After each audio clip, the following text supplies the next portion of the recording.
We'll get started for the sake of time. So good morning, everybody, and welcome to the latest event in our nature series, which is focused on gender inclusion in nature-based solutions. My name is Amita Ramchandran, and I lead the Nature People Climate Learning Platform, which is an initiative of the Nature People Climate Program and CIF's Evaluation and Learning Team, which is hosting the event today. So before we dive in, a couple of housekeeping announcements. Most importantly, we have interpretation services available for this webinar in both French and Spanish. So please use the globe icon in your toolbar to select the language of your choice. If you run into any technical issues during the event, please request help using the chat feature. One of my colleagues will help you try and troubleshoot. We also encourage participants to use that chat feature for questions as well as comments throughout this conversation. You can feel free to do so in any of the 3 languages. And lastly, as you'll have noticed, we are recording the session and we will make the recording available later on. So the CIF and NPC program have been introduced in more detail in previous editions of the Nature series, but because we have a few new faces this morning, we want to take a moment to introduce ourselves. So the Climate Investment Funds is one of the world's largest multilateral climate funds, helping low and middle income countries adapt to and mitigate climate change. CIF leverages multilateral development banks as implementing agencies. And so together we support nearly 400 projects in 72 countries. We cover a range of climate sectors, including nature-based solutions. So CIF's Nature People Climate Program was designed in recognition of nature's potential in addressing the many drivers and impacts of climate change, as well as the critical gap in finance to adequately achieving these climate goals. One of the key parts of the Nature People Climate Program is trying to break down these barriers and silos between climate mitigation and adaptation, recognizing that many of the land-based approaches to climate mitigation will have adaptation benefits and vice versa, and can and should be planned to maximize both of those benefits. So done correctly, nature-based solutions should reduce greenhouse gas emissions while also supporting adaptation and resilience strengthening, livelihood development, and biodiversity conservation. And our partnership with country governments and multilateral development banks are critical in achieving those goals. So the Nature People Climate Program is prefaced on a landscape management approach in forest, agriculture, and coastal landscapes, looking at how landscapes need to be integrated in their management and are interconnected in their impacts, both on their potential to safeguard the environment and its people. The program was launched almost 2 years ago in June of 2022 with a call for proposals, to which we received 48 expressions of interest representing over 50 countries. Our selection process with a group of independent experts led to 9 countries and 1 regional program being chosen by our Trust Fund Committee for investment planning and implementation funds. As part of this NPC program, there is a special financing window called the Dedicated Grant Mechanism, which is CIF's approach to working with Indigenous people and local communities on climate action. This design and this funding window was first implemented as part of CIF's Forest Investment Program. And in the NPC, every country and regional program will receive a DGM funding window. What's unique about the DGM is that the governance of this program is led entirely by Indigenous people and local communities. So IPLC groups, as relevant in the geographies we're working with, are both leaders and beneficiaries of this program and ensure that funding is demand-driven and attuned to the communities where these landscapes are. Which brings us to the learning platform. The Nature People Climate Program and our approach to nature-based solutions represents CIF moving into a frontier area. This is a new area for many of the countries we're working with, and also the multilateral development banks we're partnering with. This is the role of the CIF, to push through pioneering approaches to help us tackle the climate crisis. And at the request of the countries designing their investment plans and those interested in learning along with us on this journey, we launched the NPC Learning Platform last year with the objective of facilitating learning through peer-to-peer exchange, analysis, and evidence. The topic for this event was actually a direct request from countries in their investment planning process to the NPC Learning Platform.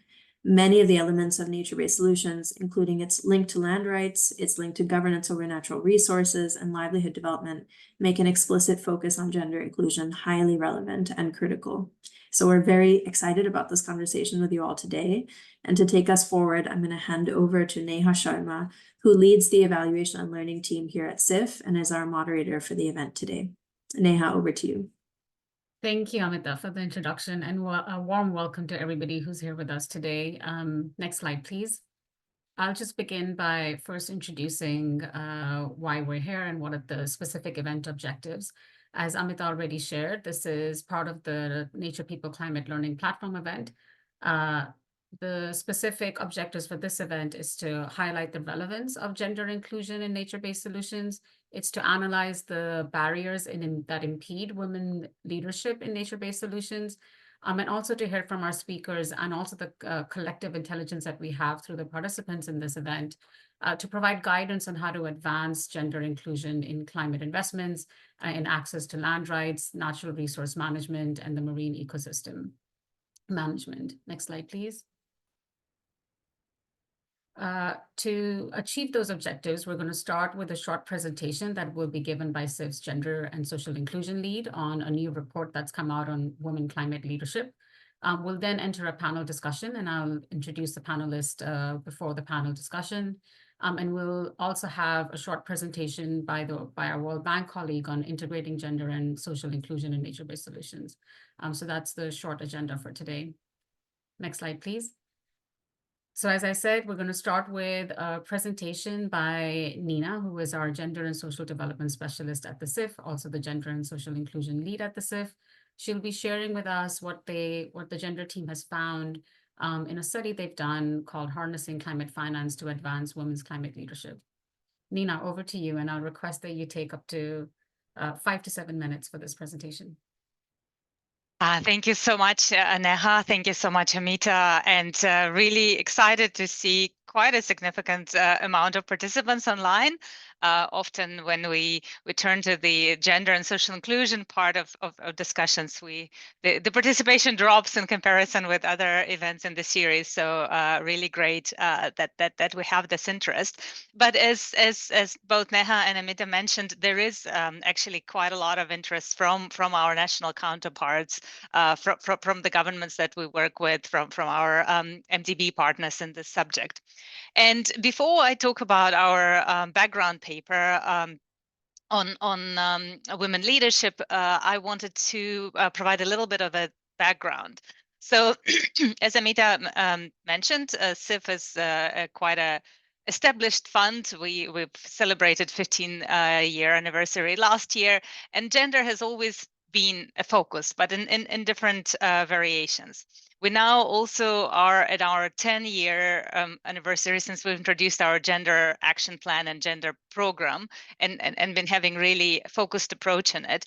And in the beginning, again, where the state of play was 10 years ago, gender was on the agenda, but it was more about making projects gender informed. So, you know, that the box needs to be ticked. There has to be some minimum effort made within the project. We've started with some gender targets, making sure that there are some quotas for women project activities, sometimes including gender sensitive evaluation criteria for sub-grants applications. That was kind of our first iteration of approaches. We then have moved to more gender responsive projects. So being much more, having much more of intent to look at activities, to do the analysis, look at what are the current gaps in access to markets, access to land and resources, access to services that women face within the projects, and then try to address those within our projects. However, we started to realize that even that is not enough, and we really need to be starting to move to gender transformative. And again, there could be different definitions, and I know colleagues on the panel will be talking a little bit more in depth about it. At CIF, we define it as addressing structural, institutional, and normative barriers to equality. And that in order to address those gaps that women face, we really need to be bolder and set our ambition higher. We need to look at some sectoral reforms. We need to also look at governance, voice, and agency. So if I can have the next slide, please. To be able to guide this, the colleagues who are designing investment projects, they're not gender specialists. So to guide them, to give them ideas of how they can raise this the ambition. That was the idea of our Harnessing Climate Finance to Advance Women Climate Leadership background paper. And basically, we envisioned it as to achieve two goals: to provide kind of justification and background, a little bit more nuanced approach to understanding women leadership, and also looking at it both in terms of the gaps that currently exist, why do those gaps exist, and what can be done to address those gaps. And basically, for us, the most important part of this document, it actually is, we consider it a tool. It has a questionnaire in the end, which is what we are urging, and we're working with the teams that are working on the investment plans for the new programs. We work through the application of that questionnaire in the analysis they undertake while they're looking broadly at the issues and designing the investment plan. So this tool aims to provide a comprehensive approach to analyze the gaps, identify cross-cutting barriers, and then develop policy and programmatic responses. And the QR code lets you get straight to the report. If we can go to the next slide, please. If the report itself is over 100 pages, but if I had to do a very short presentation of it, this is it in one slide. It's basically trying to make the argument and provide quite a lot of nuanced data and to explain, first of all, to take a little bit of a state of play, to look at the leadership gaps. So again, we're not at this stage looking at other gaps, at access to services and assets and opportunities, but we're looking at, why women are not at the decision-making tables. And when we talk about leadership, we talk at leadership at all levels, from community groups and water user associations to representation at COP, at national policy making, and also look across state, private sector, and civil society, and make an argument that in all of those aspects and at all levels, women leadership is important and that there are gaps. Our next argument and next chapter in the report looks in much deeper details at various barriers that, without addressing and having very very targeted approaches to deal with those barriers, we cannot expect the levels of the leadership rising. And the last part addresses the opportunities. So whilst there are many gaps and many problems, when we look across at global best practice, there are quite a lot of very interesting interventions that are happening and that can help addressing systematically the barriers that are being identified. If I can have the last slide, please. So the way we structure today's webinar from our side, from CIF, as I've mentioned, that this is a framework, this is a tool that then we use and apply at the stage of investment project design. But we've also invited some esteemed experts today who could talk about practical experience about past projects and give really the examples of how these issues were addressed. My last slide talks about they are mandatory requirement within the project. So we have three requirements. No project passes the approval at the CIF Trust Fund Committee without it having the gender specific analysis. And now we're arguing that in addition to the gaps in services and assets, we need to look also in the gaps in leadership. And then we expecting that every project has dedicated activities that will be addressing the gaps that were identified.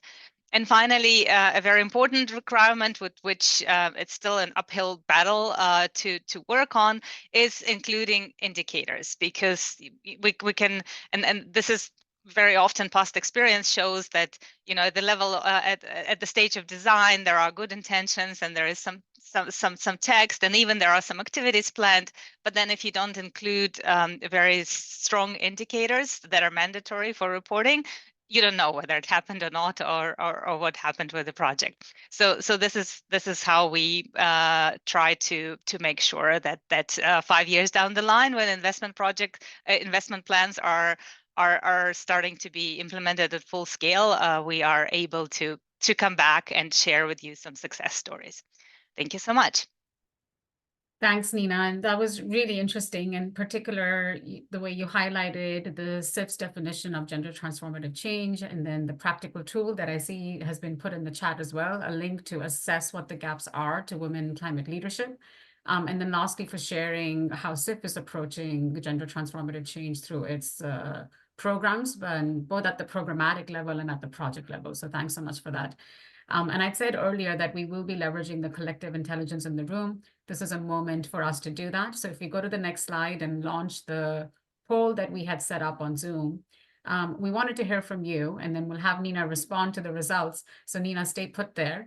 But if we could have the participants today tell us what they think is the primary barrier to preventing women's climate leadership and nature-based solutions. We know that these are all barriers, but if you were voting for one, what would you be voting for?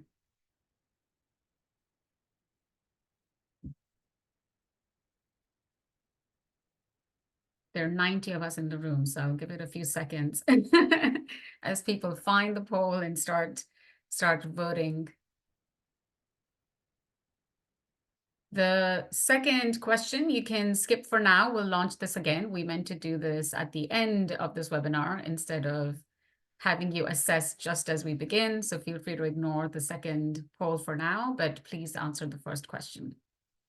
And the question is the primary barrier in preventing women's climate leadership. And you'll see we just put 4 over here, but if there are others you want to share in chat, please feel free to do so. Please engage with us. All right, I see that it's not possible to skip the second question, so feel free to answer it now, and maybe we'll compare the results from the beginning and the end. So we'll have 2 data points there. We'll give it just half a minute more. I see most of you have already answered, but please go ahead, take another few seconds. And if there are other barriers that you think are not on this list, feel free to put in the chat. You can also put any questions in the chat, or any advice or other resources that you're working on that relate to this topic. We welcome engagement through the chat function. I'll pause there. I see a lot of people have already answered. So Nina, any surprises here, or how do you, when you look at this poll, any reactions? Are you able to see it? Not yet. No. Okay. So I had okay, there we go. Do you see it now? Yes. No, definitely. I mean, the lack of ownership and access and control over assets continues to be the most tangible barrier that women face, but also the intangible, the social and cultural norm, which is so much more difficult to work with. And I think we work with it in stages. We address some more visible issues, and then the more invisible issues surface. And I think part of the conversation nowadays as well is about rolling back. Like we think that the progress is linear and things are improving, but also we see around the world that, especially in social and cultural norms, there is quite a lot of regress happening as well, which is really frightening trend. And then with legal and policy frameworks, World Bank has a great tool, the Women, Business and Law report, where it's on national level, monitors some of the main indicators on legal frameworks. And there is definitely a lot happening there, but I think with that as well, one of the issues is that the implementation is very often very different from what the legal framework. It's relatively easy to fix the laws, and I think now there is kind of a national level recognition that at least the worst barriers really have to be addressed at that level. But then how do you start changing the social and cultural norms to align with that? That still remains a challenge. Thanks, Nina. Thank you so much for reacting to that and for sharing some of the findings from the study as well. And again, I'll invite those who may be working on these barriers and they have resources to share or articles or links, feel free to put that in the chat. With that, I'm going to start introducing our panel.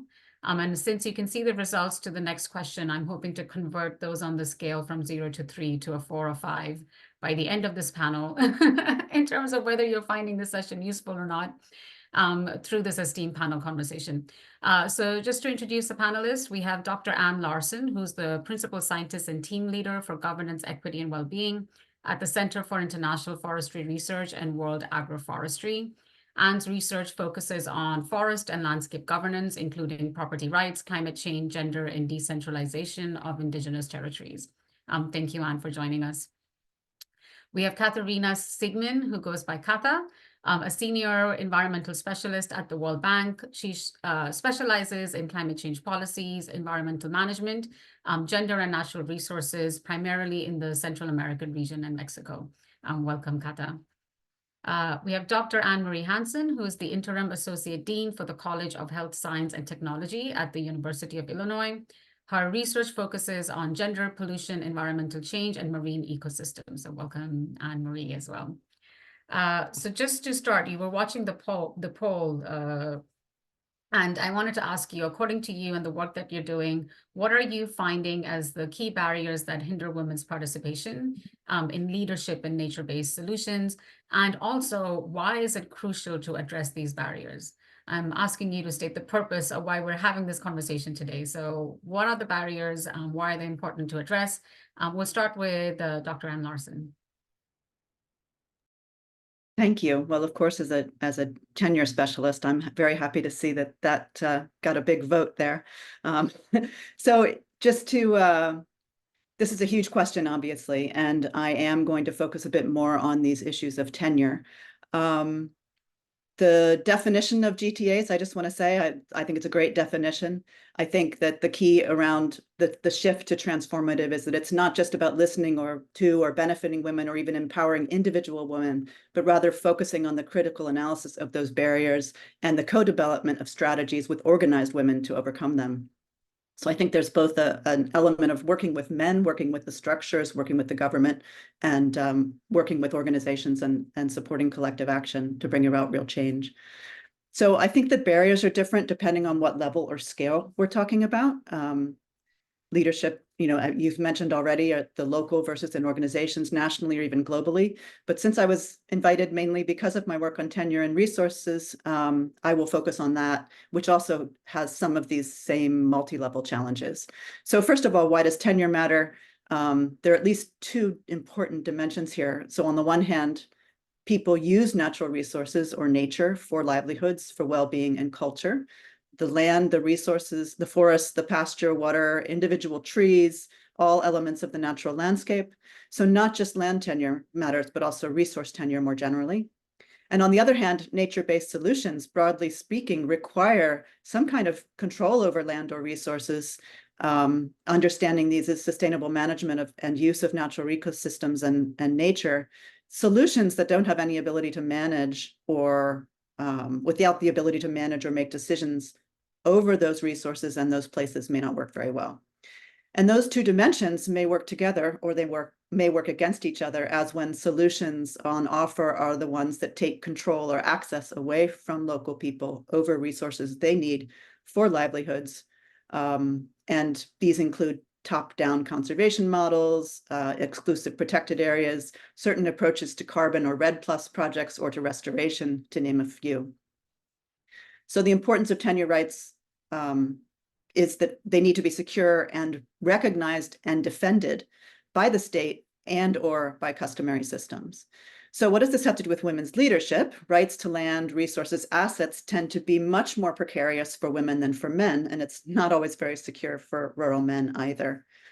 Even when a woman's name is on a land title, which is important, it's no guarantee of the present or of the future. So in the present, what we see is those rights are only part of the picture, because rights may be granted on the paper, even in a title, but what really matters is the ability to access or to exercise those rights. And with or without rights granted by law, women's access is often granted through a man, through a husband, their eldest son, a traditional authority. And that, of course, is governed by social norms and power relations. in terms of the future, of course, those rules and norms about marriage, divorce, inheritance all apply as well.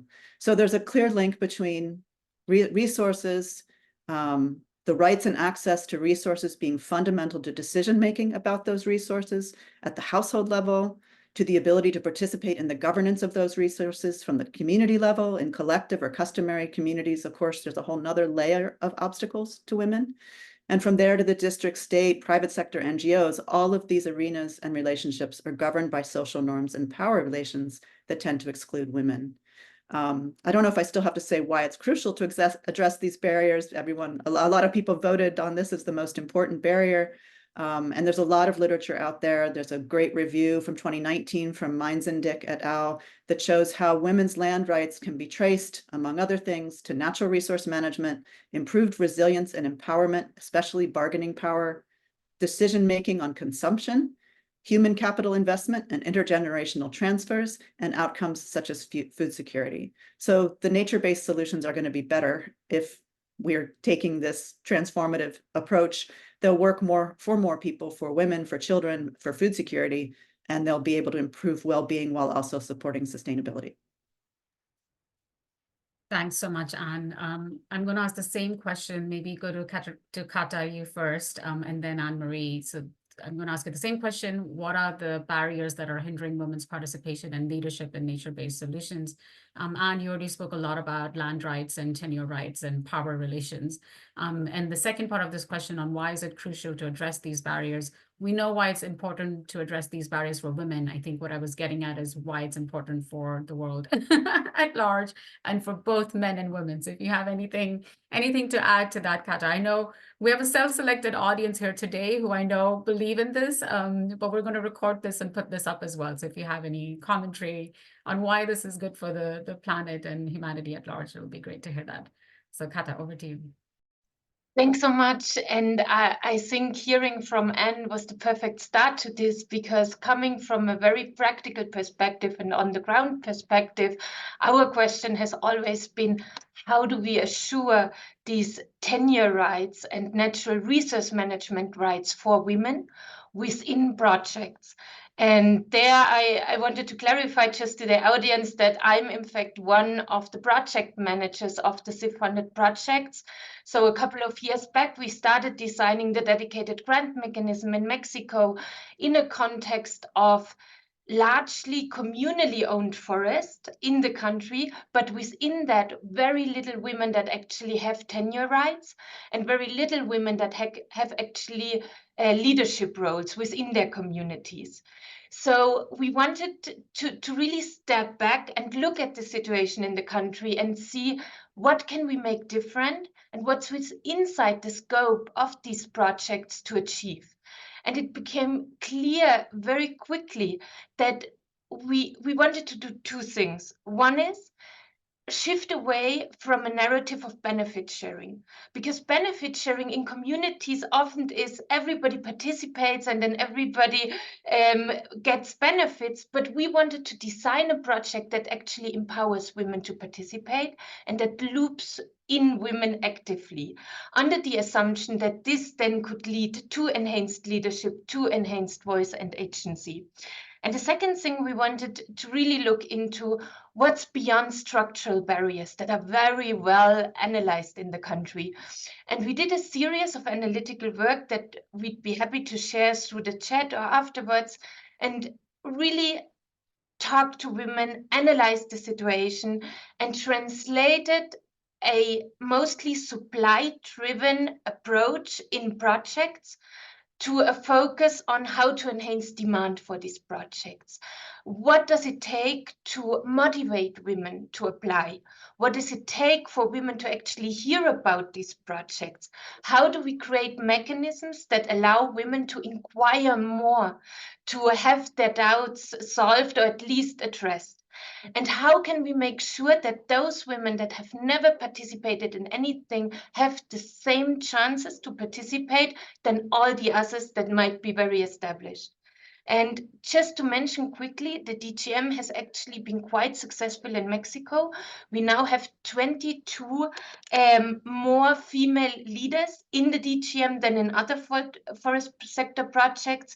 We had, or maybe to start with, we had 3 times more applications by women than in other projects. And we also have 4 times more women actively participating. And that's actually huge if you consider the very low participation rate in women. And why do we think this is so important? One is it's not only about benefit sharing. We want women to actively engage in these projects. We also think it's so important because we do not want to have a gender component in our projects. We want to have this mainstreamed from the start. We want to have these considerations as an integral part of the design process, and we want it to be participatory. And there I want to really repeat Anne's point and saying it's not about excluding men or other people, but really about bringing communities together and creating collective action. A third element why we believe it's important, many of us come from the field, and a lot of times forest activities, conservation, nature-based solutions are defined from a biophysical perspective, from an environmental perspective, but really we believe it doesn't have any impact at the project level if you don't design and define it from a human-centered approach. So we need to define nature-based solutions from the perspective of the people we want to implement these techniques. And I think that has really been one of the key innovations. And maybe one additional element before I close is the research and the way this is designed has really led us to understanding that we cannot bring in technical assistance once we have project beneficiaries. This is not allowing equal rights and equal participation, but we really need to make sure that women can apply with idea notes, with simply reaching out to that. And there's a huge importance in early investments in technical assistance before beneficiaries even join our projects, because that's the only way we can really build this on-the-ground collective activity. And maybe a last point, and that's looking ahead, is how can we measure this? How can we go beyond? And there I want to connect to what was said in the opening remarks. Today we have leadership numbers and participation numbers, but we have a huge challenge of going beyond the classical economic analysis of that, like investment, cost, revenues. But how can we measure enhanced leadership, enhanced knowledge? And there I think is the huge way ahead for us to really figure out these methodologies. Thanks. Thank you so much, Kata. And I think it was really helpful that you spoke about a specific example in Mexico, bringing some of the things that Anne was sharing with us before. I really enjoyed listening to your emphasis on mainstreaming, on starting early, the focus on measuring, the focus on inclusion more broadly. And I'll give you a heads up that in the next round of questions, I'm going to ask you about the specific behavioral science insights that were used in the work that you did, because as you know, I've read your report and I'm a big fan of the work that you've done. So I'm going to come back and ask you on some of those specifics. But first, I wanted to go to Anne-Marie. Thank you so much for being patient. As we hear from Anne and Katerina, I'm sure they've inspired some additional thoughts from you. But the same question to you, what are these barriers? Why are they important? Sure, and yes, thank you so much for having me here today. And thank you so much, Anne and Kata, for your ideas. Very, very important points that you're all mentioning. And some of the things I will say echo what they have already said, quite honestly.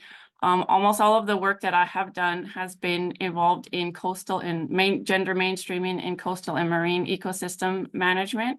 And I would say that oftentimes I have been on a team where I am not on the ground, but I am helping organize reports. And so key project information is put together in such a way that highlights the important work of different men and women. And so I would say, I would echo what some of you have already said, that I think one of the, from the type of work that I do, I think I would mention one of the first things is that there's a strong need to bridge the gender technical divide among those who are expressing this and sharing this with donors, with government officials. As Nina mentioned earlier, and also that Kata mentioned just now, right, the meaning of gender inclusion can be understood very, very differently among gender experts and ecosystem researchers or project managers or donors, for example. So this can oftentimes lead to projects that may be gender informed, but not gender responsive or transformative. And so these differences are problems of understanding in almost all types of interdisciplinary work, no matter if we are talking about urban environments, coastal environments, forest environments. But the types of projects related to nature-based solutions that will have the most impact, this kind of misunderstanding is especially important to address because it can result in very, very poor project outcomes, and oftentimes serves to further exacerbate the social exclusion components of projects that you all might already have mentioned and came to this panel to learn more about. My second related point, I know some of you have already mentioned and many of you are aware, is just, we all know there's just a severe lack of gender disaggregated data at different levels and that demonstrate key things. So oftentimes data that is collected doesn't demonstrate or indicate the key contributions, knowledge of women and men from different social groups, and also doesn't indicate what are their barriers to access to resources or things like that. There is data collected in that way, but oftentimes, especially if there are ground up projects, right, that are built, they aren't ready to, I guess, collect that type of information at the beginning. And I know Katha said how they did so much work at the beginning of her project to address that, which I think is fabulous and very, very important in this type of nature-based solutions and resource management. And then finally, I just wanted to mention, I also think there is often a need to address the lack of understanding of how existing policies at whatever level, whether it be the state, local, or national level, but how those policies and project interventions can empower and strengthen marginal women to participate, and how these can last even after the project is over, after the funding part is over, right? So when we think of barriers to the project itself, that is important, but I think a key barrier is thinking, how do we ensure this continues even when the funding runs out? Nina mentioned earlier that it's relatively easy to change the laws, which I would agree in terms of changing laws is easier on paper than in practice. But in my work, I've noticed that while political leaders say a lot of things about the importance of gender inclusion, it still doesn't really result in changes to actual policy or program implementation. And I give example from during COVID and our survey of projects of coastal and ecosystem management with women and men in various parts of the world. And virtually all world leaders mentioned the rise in violence against women during COVID in these areas and increasing gender discrimination. But honestly, less than 8% of COVID recovery policies worldwide included any mention of gender. And so that is a little different than when we're thinking of nature-based solutions, but those are the types of numbers that are, I think we need to be more and more aware of in this type of work, because otherwise it means that many women, there's a lack of inclusive spaces, I guess, for women and men to voice their concerns or access relevant information to build their capacity in the different programs that they're working in. And so that is all I'll say for now, but thank you so much. And that was an incredible lot. And you mentioned a lot of different things here, but a few stood out to me. And Anne, I'm going to come to you next. So if you're making note of this list that I'm about to give, the few that really stood out to me was, you responded to Nina's slide on gender informed versus gender transformative. And the question is, how do you move more in that direction? So, Anne, I'd like to see if your research responds to this. The second thing is, and I'm very curious about this, is the data, because we struggle with that a lot at the CIF, like just getting that even basic gender disaggregated data. How do you track results? How do you voice the problem and come to the solutions without the access to or the collection of this gender disaggregated data? And if there were some advice from the panelists on how to do this better. the sustainability of interventions. How do you make sure that they last? First, how do you make sure that they happen? You spoke about translating laws and policies into realities on the ground. And then how do you make sure that they're sustained? So over to you, Anne Larson. I know these are big issues. You can pick and choose, but I'm particularly interested in that gender transformative vision, and how do you get there? How do you get at least closer to it? Yeah, no, it is very challenging, and I think it's important to really understand the complexity and also to kind of know where to begin. So the key, of course, is moving from fixing the women to fixing the system, and that's a huge project. I mean, in and of itself, right? The systems are complex. And one of the biggest challenges we've come across in our work, especially working with donors, is still the desire to come up with that one thing that they can invest in that's going to be the solution. And I think that's not really possible, but we'll come back to that in the other questions, I think. So resource rights are deeply embedded in social and legal policy institutions.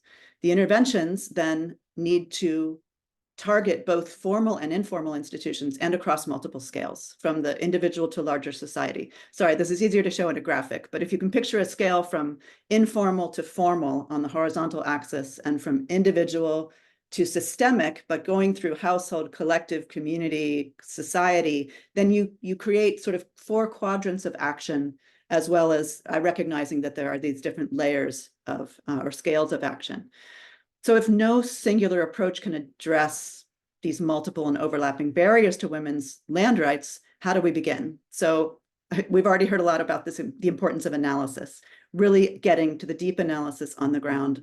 And that, in my view, means really making sure we're looking at all 4 quadrants: the informal, the individual, the formal individual, and the formal collective, systemic, and informal, because they're all important. We also need to co-produce, and I love Kata's points about how you work on the ground before you develop the project. Really co-produce the local and the context-specific strategies based on that critical analysis, and through the processes that enable those who are targeted by these initiatives to, like grassroots women and their allies, so that they can lead and be meaningfully included in the design, in defining the changes that are sought. So starting where people are at and not where we think they should be. We need to define strategies at those multiple scales in different arenas with a variety of actors and partners and stakeholders. So the other challenge we hear from donors and projects is, but we can't do everything. And of course that's true, but I have 2 responses to that. Progress is important. We have to start with what's possible. We aren't likely going to jump into transformative change overnight, and I'll give an example on the ground in a minute. But second, we can do it a lot just with a greater understanding of this complexity and clearly identifying what we can and can't do and how that fits into the broader context and strategy. So supporting complementary actions with partners and other stakeholders, knowing how what we're doing links to those other arenas. And I think the other thing we have to really think about is we need to do a lot with ourselves, our institutions and our field teams. And I love the points both of the other speakers have made about bridging across the technical and the social. We have to learn about gender and power in our own behavior and the assumptions that we take to the field, including the field technicians have to be trained in this way. And we need to learn and listen and to be humble. I think there's also a number of specific tools that we've identified and have been working with. We're currently pulling together a global workshop with IFAD and partners in Nairobi later this month on GTAs and women's land and resource rights. So in a few weeks, we should have a lot more. But I wanted to give one concrete example that came from our work with IFAD. So the project, just very briefly, we were tasked with identifying practical ways to support the implementation of gender transformative approaches for women's resource rights in IFAD projects in 6 countries. And we did that by starting with a gender analysis based largely on what the projects were already doing. So in Ethiopia, they were using a GTA tool called the Gender Model Family. Many of you may be familiar with this, but I just took from the web a quick definition. Gender Model Family programs give husbands the knowledge and tools to live equitably with their wives and to ensure that their boys and girls are given the same opportunities to develop their potential. So it's a household-based model, really focusing on relationships between husband and wife. And so one of our tasks was to analyze the impact of this this gender model family experience, which they actually had not measured the impact of. And just to give you an example of the setting, some of these villages had very harsh conditions for women, a lot of social isolation, severe restrictions on mobility, women not allowed to leave the house or work on the farm, for example. They were forbidden to own land. There was a lack of common language among women in some of the villages with different ethnic communities in the same village. But the results of the GMF were really impressive. The data suggests that integrating the household level GTA brought more equality into decisions over land and other household resources, even though the resources are still owned by men. So 4 years after the intervention, there were striking positive effects on women's access to nutritious and diversified foods, improved well-being by increasing household harmony, and reduced women's burden from household unpaid labor, and improved collaboration based on equity between women and men.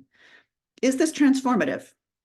Maybe not. It doesn't address the underlying issues, such as the traditional religious rules on land ownership and inheritance. But it did change perceptions of women's roles in the households. Women can earn money, they can manage land, they can negotiate household chores. And it changed perceptions outside households directly involved, those that were directly involved in the training, because some of the positive changes were very visible. So neighbors who we also interviewed reported notably reduced fighting, couples seen working harmoniously together publicly rather than separately, and having more assets like an outdoor toilet versus no toilet at all. And that may be because women are making decisions about what to do with household money. So I think I've probably gone over my 5 minutes, but I think that what our key conclusion with that particular tool is that finding ways to move beyond the household level with tools like the gender model family or the GALS, the Gender Action Learning System. I would argue that those changes while amazing, they're not transformative, partly because of the lack of change at a wider community level. Women still have no influence or power over community level work, but they're expected to contribute with their labor to the nature-based solutions promoted in those villages, like planting trees, building and maintaining water canals, and so on. So I think, yeah, I'll stop there and come back to. Thanks so much, Anne. And while you were talking, we had our in-house gender expert, Farah, put in chat very definitely that GTAs are gender transformative approaches. So we're going to go. Sorry. We're going to go with that definitive sentence from our gender specialist. But thank you so much. And in fact, your examples addressed a lot of things we were saying about sustainability. You're saying you went back 4 years after. You're talking about positive externalities. You're talking about challenging and changing social norms, which, as you're saying, may not have been underlying sort of systemic barriers, but at the same time, deep entrenched social norms are very difficult to change. And it seems like this approach made a difference. If we have time, I do want to come back to you because I know you've done some work on stakeholder engagement. And while you were saying that there's no one singular approach that will lead to change, involving all the relevant stakeholders in these processes is really important. So I'm just planting a seed there that I might come back to you and ask you to speak a little bit about stakeholder engagement.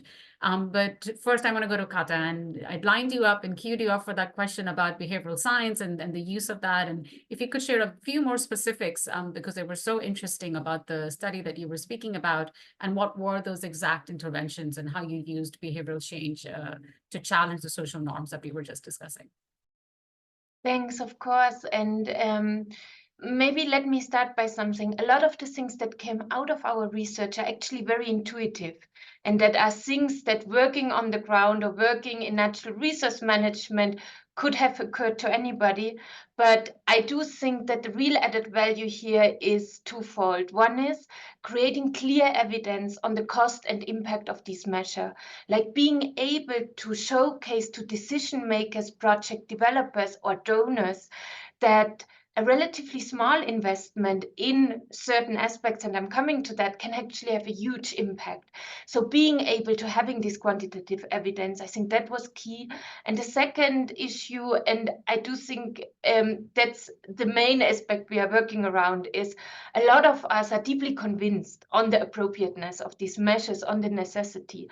But at least from our perspective in a multilateral bank, in competing budget environments, we mostly need to convince people outside of our own little group, mostly finance ministries, planning ministries. So how do we do that? How do we actually tell the story? And I think there behavioral science has helped us to visualize our findings, to really sending the right messages. And what were those messages? What are the things that we have done? I think the basic here is not taking a given gender analysis, really going in the field and looking into what's happening in the communities, in the areas we want to invest in. And we came out with many ideas and many potential activities we can do, but I want to focus on four examples. The first is women mostly never know about project opportunities. So the way where we announce this and how we announce this is key.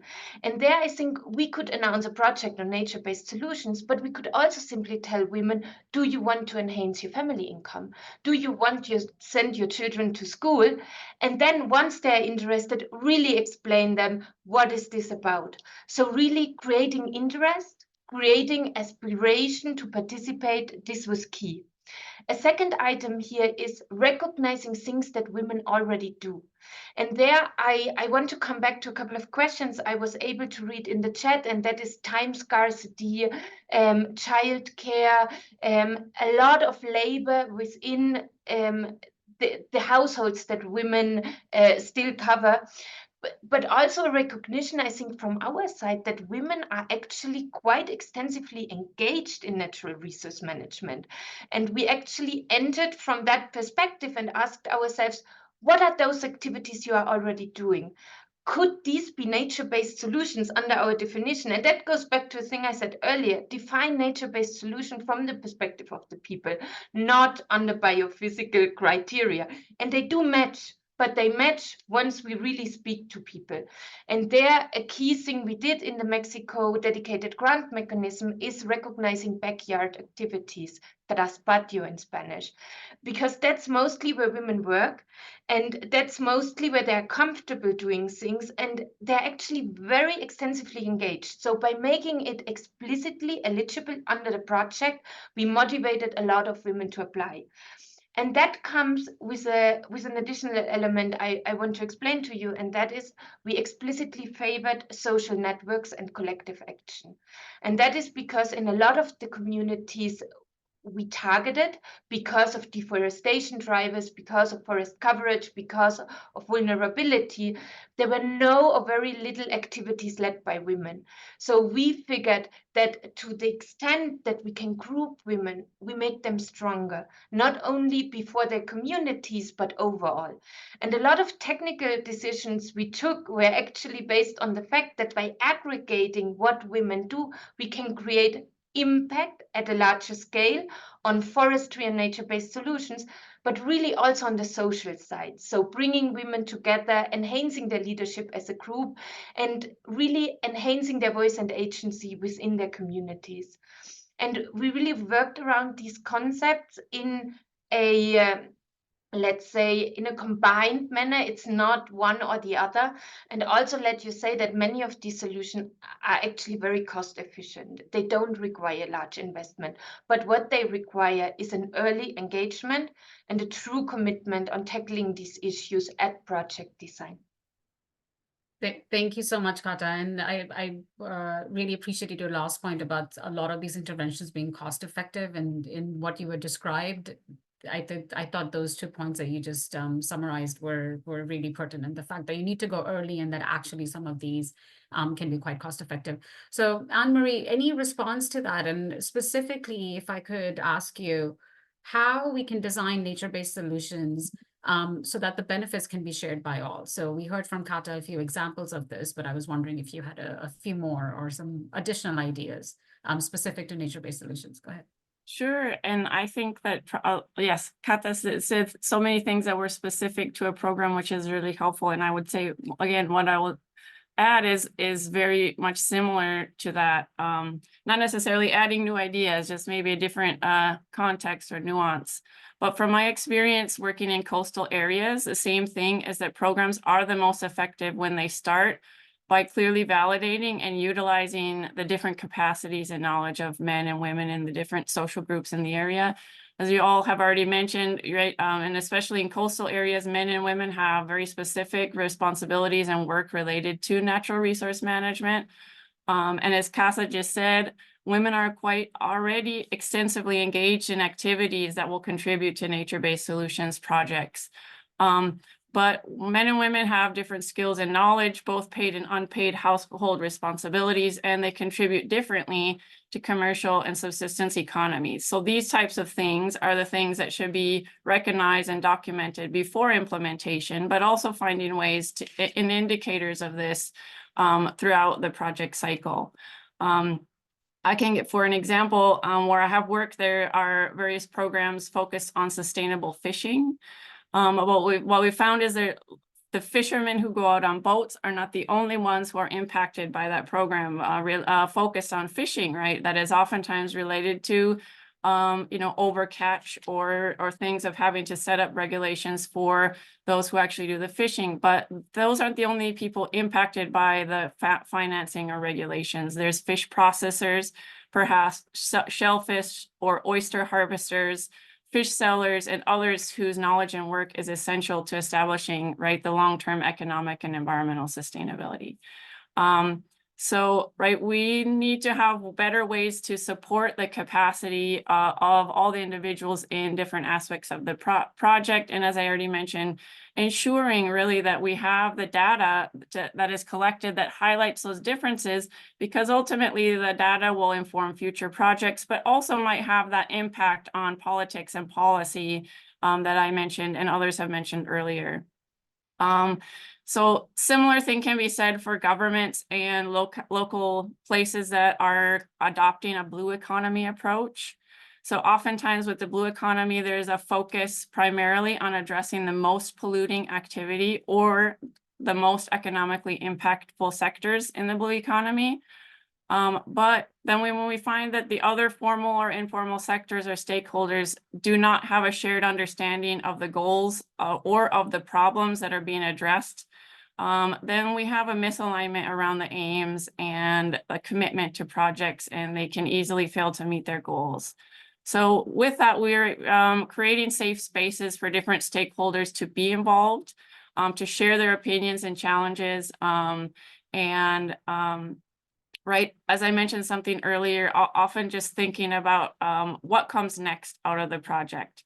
Found so many times that a project can be wonderful, and then not knowing, then when the funding runs out, people don't have a way to continue it, even though they would love to, but they have so many care responsibilities, other types of responsibilities that they can't. And so that is something that I think, honestly, for decades in the areas of work where I have, that's been a similar story. And so I think that is something to really think about and work on as we're moving forward and thinking about long-term nature-based solutions.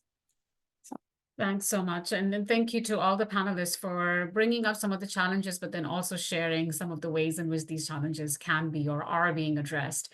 I'm going to ask you to stay put because we're going to go to audience questions next. But before that, we have a short presentation by Mirtha Escobar, who wants to share the work that they've done in the Global Facility for Disaster Reduction and Recovery on integrating gender and social inclusion in nature-based solutions. So Mirtha, I'm going to invite you to share some slides with us for 5 minutes and then have you join the panel, and then we'll do the Q&A with you and Anne-Marie and Katha together. I'm seeing a lot of questions come in. This 5 minute will also give me a moment to look at the questions so I can organize our thoughts together. So yeah. Could we pull up the slides?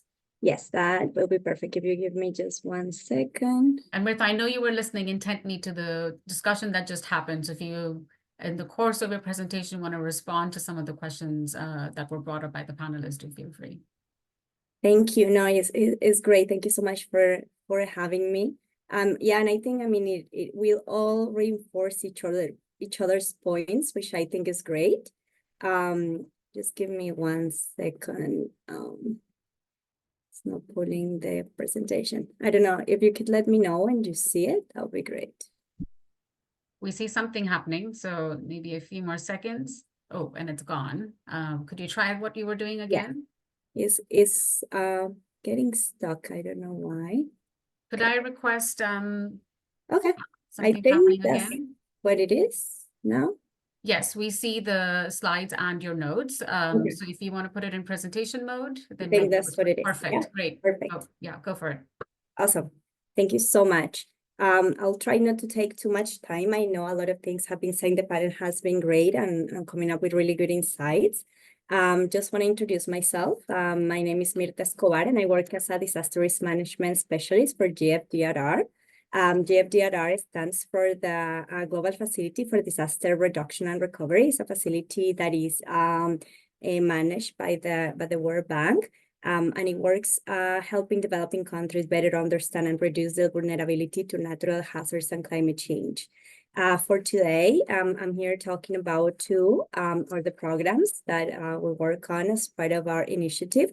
One is the nature-based solutions for climate resilience.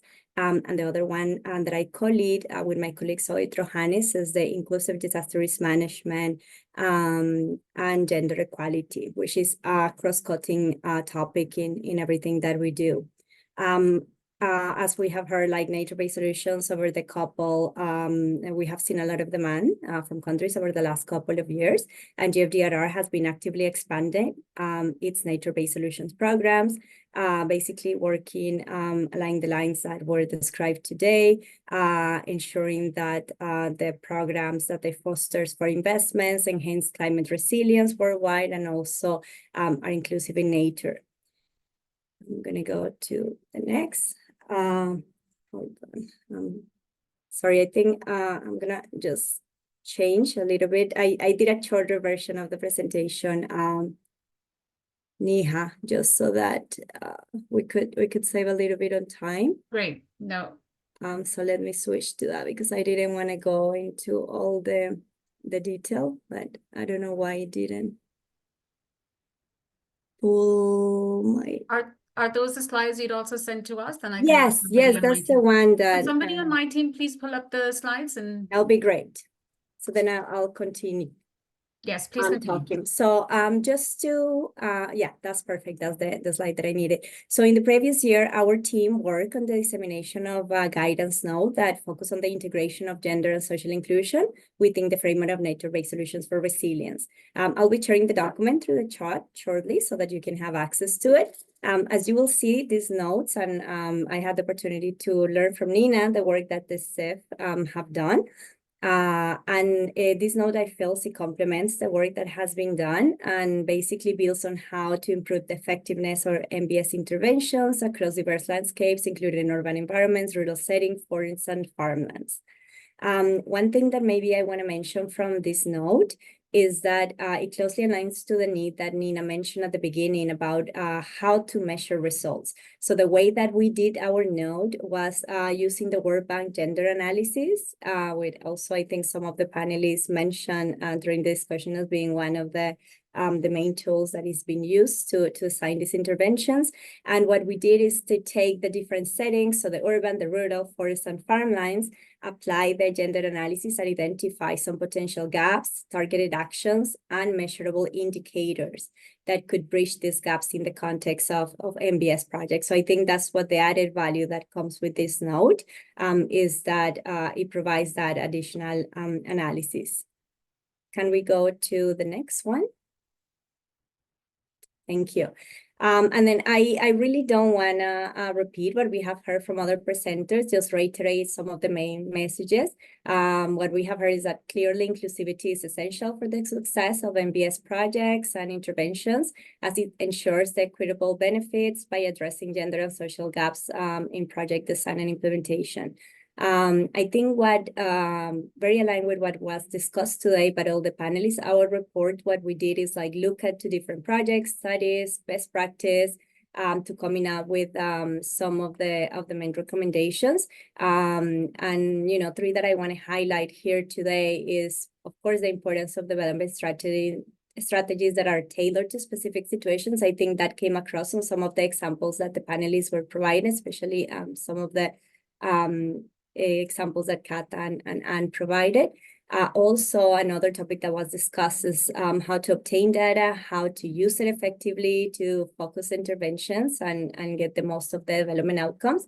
And then the other one is to involve stakeholders. But one thing that we're all I think are in agreement, and I have heard over and over, is that we need to incorporate, include stakeholders' views, not as beneficiaries, but as agents of change and as part of the integral part of the project. That's all for me. I just really hope that this additional resource is useful and complementary to everything that is already available.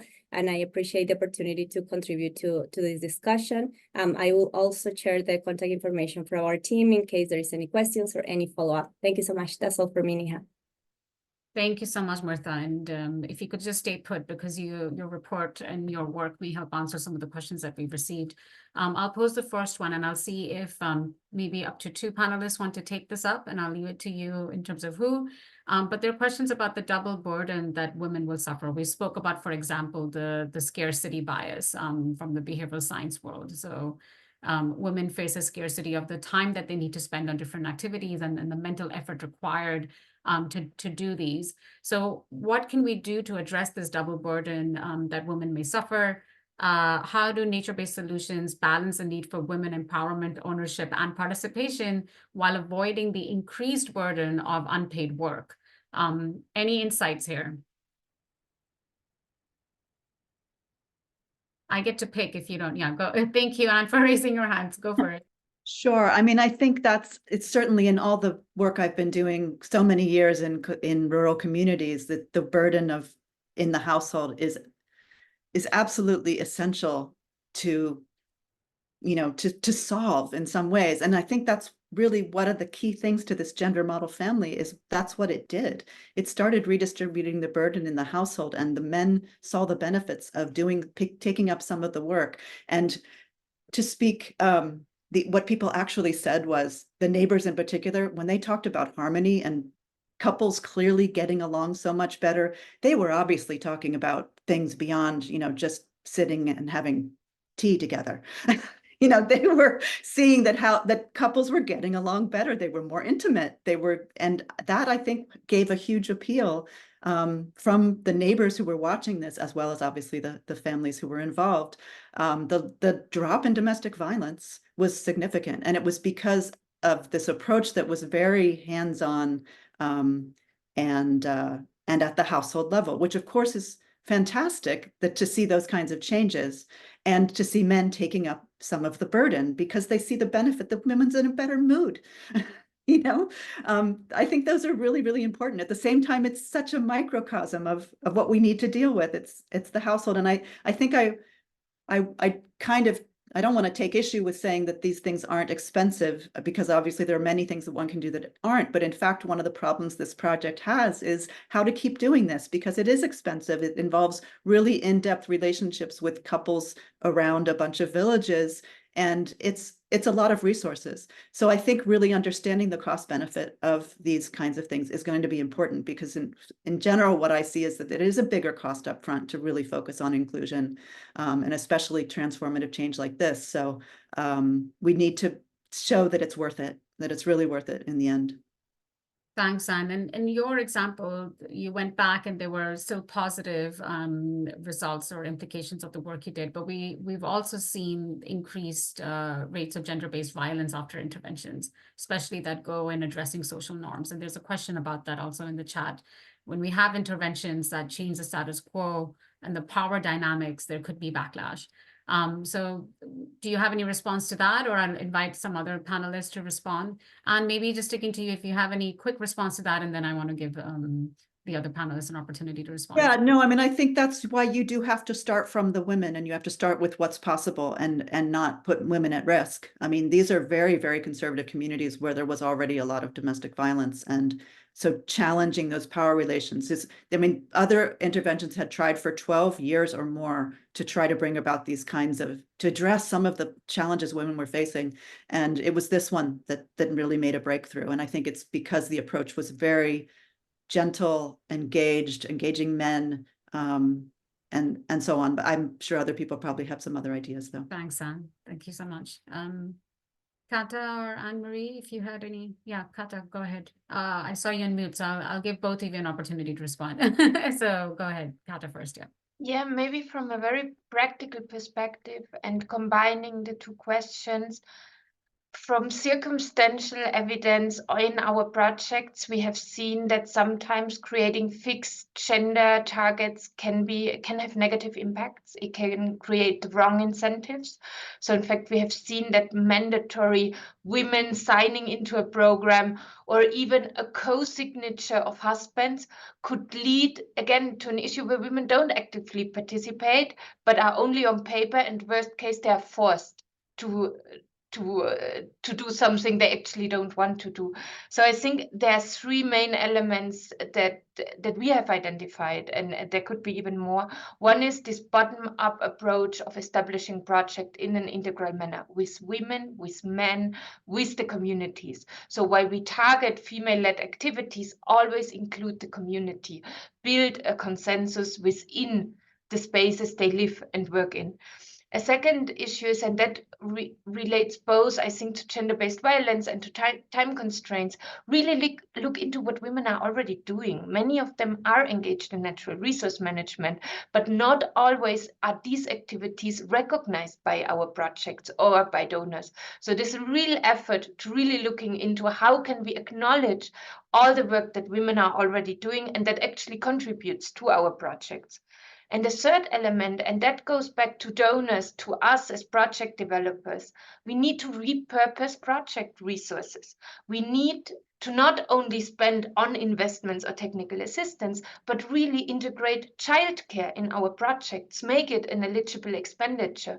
And there actually we started doing that in the Mexico DGM. And today, because of many reasons, actually the Mexican government in its forest projects has a subsidy on childcare if women decide to apply to the programs. And that is huge because childcare has a cost. It's something that's mostly on women, but by acknowledging that cost and by government and donor-funded projects assuming that cost, we can actually empower women. And the second eligible expenditure in our project has actually been food, and not necessarily food that we consume while we have a workshop or while we are there, but food that can be taken home by these women once they go back to their houses. So we can really make space, carve out space in their day-to-day work and not impact their family dynamics, but allow them to comply with whatever they believe is their task and still have them in our project. So repurpose project resources and make these things eligible expenditures is actually key for empowering women. Thanks for that, Kata. And you gave a very practical example of meeting people where they are versus trying to make them walk towards you. There's a theme that was coming up in the earlier conversation as well. So thanks so much for that. Anne-Marie, over to you. Sure, and I suppose I would just add, because the other panelists already said so many good points, but I would just say, right, I appreciate the question in the first place because it is a real risk of exacerbating inequity, especially in the short term, right, at the initial of projects. But I would say one of the lessons learned from some of the projects I've worked with in the past is that to mitigate the risk of gender-based violence, it's also essential to work with the men in the community, in the household level, to increase their awareness and understanding of the things women are already doing that contribute to this project, but also that the benefits that can be realized for their own families and the community by building women's capacity in different areas. And so sometimes we focus, right, you said the first initial focus on women, but sometimes men who are used in cultural norms that are used to being the protector, the breadwinner of the family and things like that, if that's the right way to say it. But right, it's also a big cultural shift for right within the family or the community to think of these different roles. And so I think including them in as well in the conversations, having other men in conversation with them who are the technical experts or the gender experts and increasing their awareness. We found that really helps support in building women's capacity in different aspects of the programs. So Thanks, Anne-Marie, for your emphasis on benefits for all continues in all of the interventions that you've made.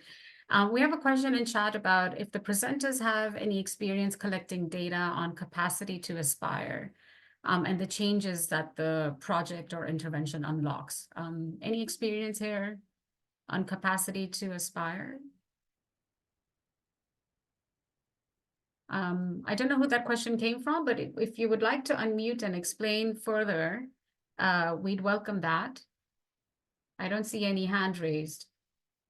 It was me, actually. Hello? Yes, Can go you hear ahead. me? We can hear you. Oh, super. Hi, I work with Kata on the Mexico project, so that's why I say please. So I spare Kata from answering the question because I know very well what we have done in Mexico. But, you know, one of the things that is most difficult sometimes is just really capture data on, you know, the changes that we unlock in the women in terms of how they perceive themselves, you know, not only as mothers or as, you know, caregivers, but also, you know, they have the capacity now to aspire, and the question on the capacity to aspire to do more or many other things, be entrepreneurs, you know, work in their communities, be leaders on their communities, and participate on the, I don't know, be at the same level that the chief, those sort of things. So I just wonder if there is any other experience of the projects and of the interventions that can speak about how to capture that. That is so difficult sometimes. You need a lot of, you know, qualitative questions. Just think about it. So I was just wondering. Thank you. Thank you. And would you mind telling us your name? We see you as iPhone, and hence we're not able to. Oh, sorry. No, yeah, I'm not iPhone. I'm Rosa Maria Martinez, a senior social development specialist at the bank. Thank you. Excellent. Thank you very much. And Mirtha, I saw you on mute, so I'm gonna have you go ahead. Yeah, maybe, I don't know if that responds exactly to the question, but one thing that we find really valuable is to redefine value change, right? Because if you formalize some of the roles, that really leads to positive change. So I give you an example, like a more concrete example in fisheries. If you follow the value change of fisheries, and I think somebody mentioned this, you know, as a fisherman, right? And you have a cooperative of fishermen, right?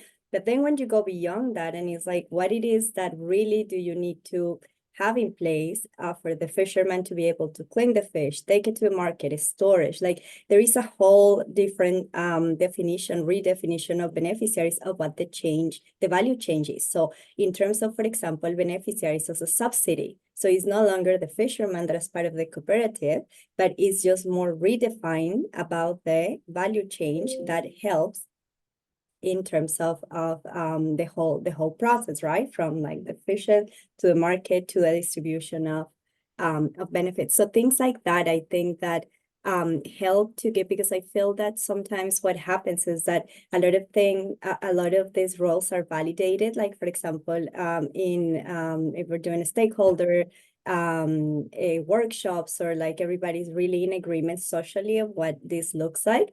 But then the problem is like how you translate it and how do you really formalize it in a way that really leads to change. So I think some of these things, like for example, from projects that we work on, that the government is working on from a technical perspective, I think that's a very efficient tool. I don't know if that goes completely to answer the question, but maybe contributes a bit of one of the options that we have. Thank you. Thanks for adding that, Mirtha. And I wanted to invite the participants to raise their hand or pose a question. You can feel free to unmute. I know there's a lot of intelligence collectively here present today. Many of you are working to address a lot of the barriers that we spoke about. So if you want to share some of your work in just a minute or two, I wanted to invite you to speak.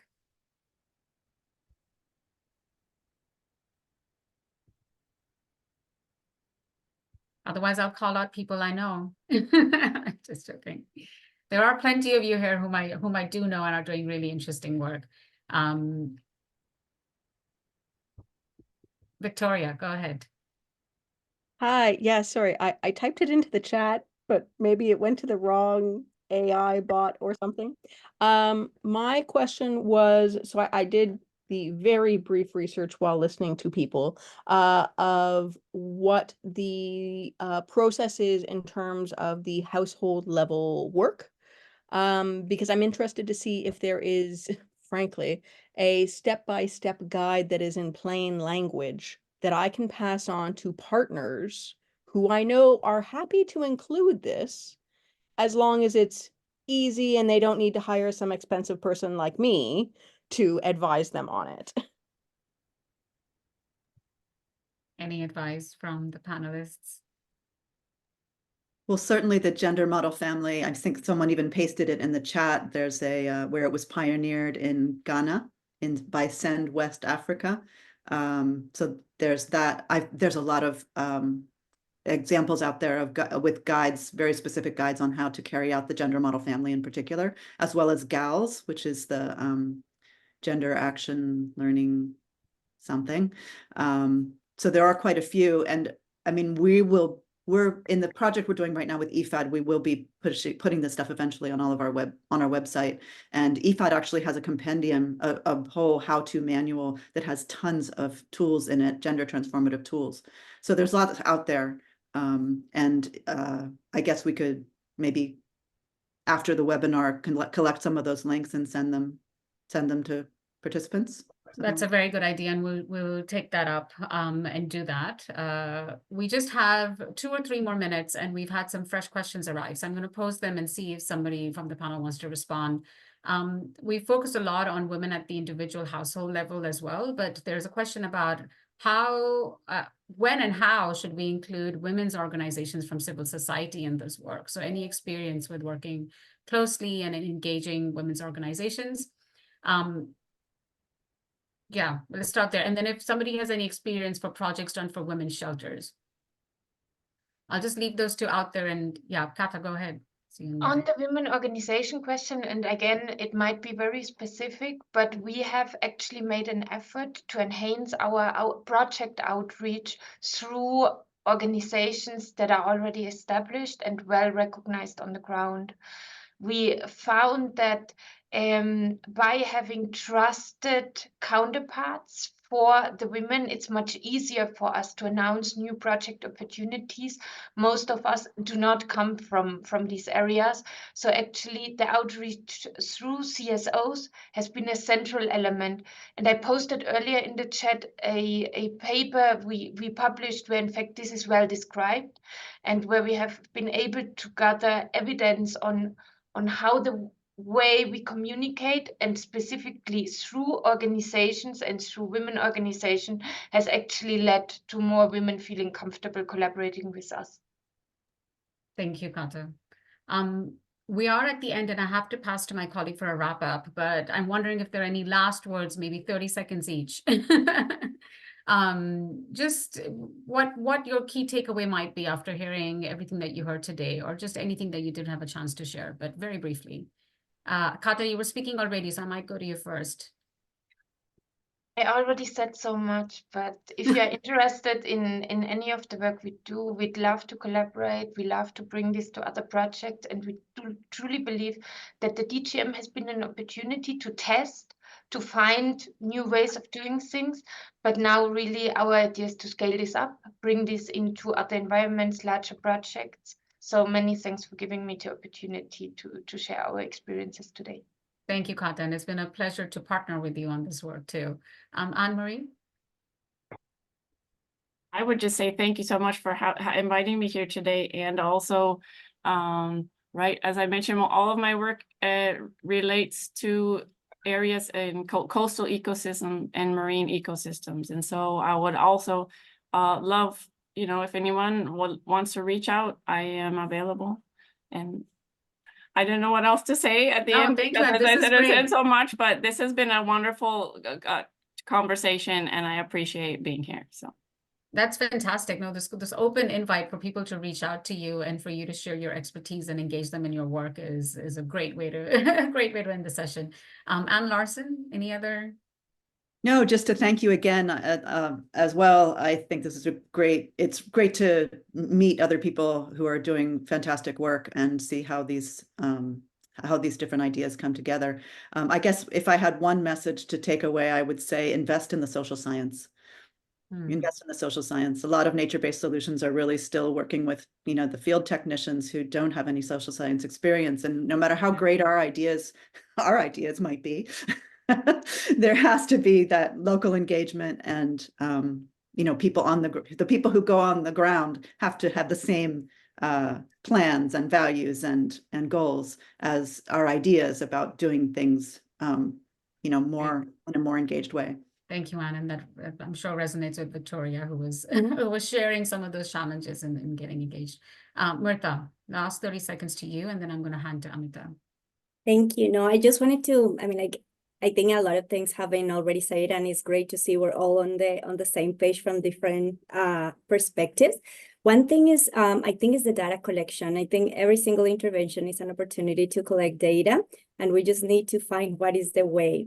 We've been doing a lot with cell phones, with apps, mobile apps. Now it has been simplified. There is user-friendly. Anybody could be a data collection agent, like anybody that have access to the technology and that is involved in any projects, or it has this opportunity. So I think we just need to work a little bit more on that. And then that's one area where we all can help each other, right? Because the data that we all collect is going to help all of us collectively. So maybe just mention that a call for that. That's my hope, and I really hope one day we're in a good position to have all the data. And thank you for the invitation. I put our note in the chat, and also reach out, please.